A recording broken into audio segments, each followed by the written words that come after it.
Hello and welcome to my journey for cooking some American favorites. We go through lots of things in this series, from brisket to pancakes, and today we're doing donuts. So stay with me whilst we try this American favorite.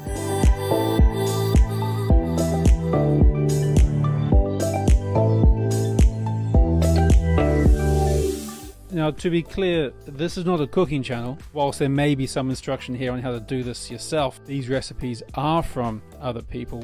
They are some of my favorite recipes that I've learnt since being here. For the dough, we're going to use 2 cups and a bit of all-purpose flour, 3 tablespoons of sugar, half a teaspoon of salt, 1/4 teaspoon nutmeg. Now, I've made this before by putting extra nutmeg, and for this, less is more when it comes to nutmeg. It has a very strong profile. We're using 1 egg, about half a cup of milk, 1/3 a stick of melted butter, so that's about 40 grams, and we also have 1 packet of dried yeast. The method is really simple. In a bowl, we're going to combine the dry ingredients, so that's the flour, the nutmeg, the sugar, and the salt. We're going to mix that all together, and in a separate bowl, we're going to mix the milk, the egg, the butter, and the yeast. Now, I've warmed the milk up to just shy of 100 degrees Fahrenheit. Don't make the mistake I first made and heat this to 100 degrees Celsius. That is not good for the yeast. We're not adding extra sugar to this milk mix, so the yeast won't start to come alive. However, it will activate the yeast if it's warm. We're going to combine the dry ingredients and the wet ingredients together, and we're going to do this in a nice easy KitchenAid with the dough hook. You can do this by hand over the bench, but it's going to take you a good 10 minutes to work that dough. If you're going to use a stand mixer with the dough hook, medium high for about 3 to 4 minutes, and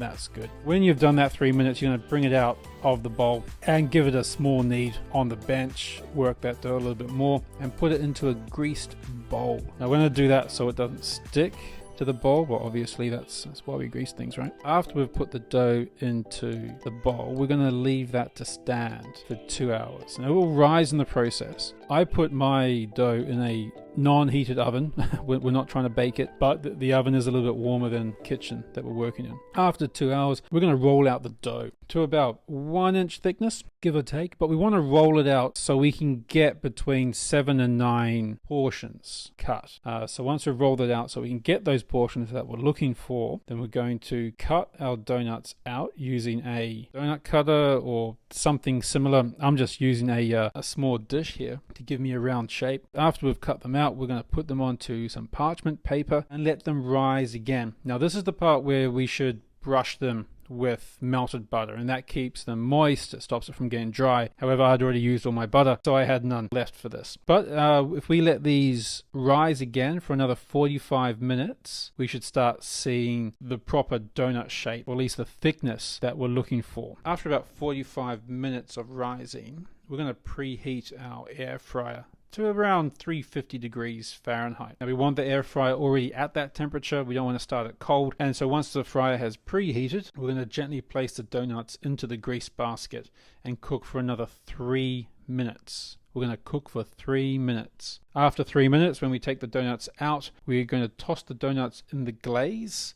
Or another option which I like to do, which I've done before but not today, is brush them again with melted butter and then put them in a cinnamon sugar. Whilst they're still hot, of course, they are delicious. For the glaze, we've got 2 cups of powdered sugar, 2/3 a stick of butter, about 75 grams, 3 to 5 tablespoons of milk. However, this is dependent on how thick or thin we're going to make the glaze. Use your better judgment for that. 1 teaspoon of vanilla extract. Now, I didn't have enough butter for this. I'd used all my butter for making the cookies earlier on. So I had less than 1/3 of a stick of butter.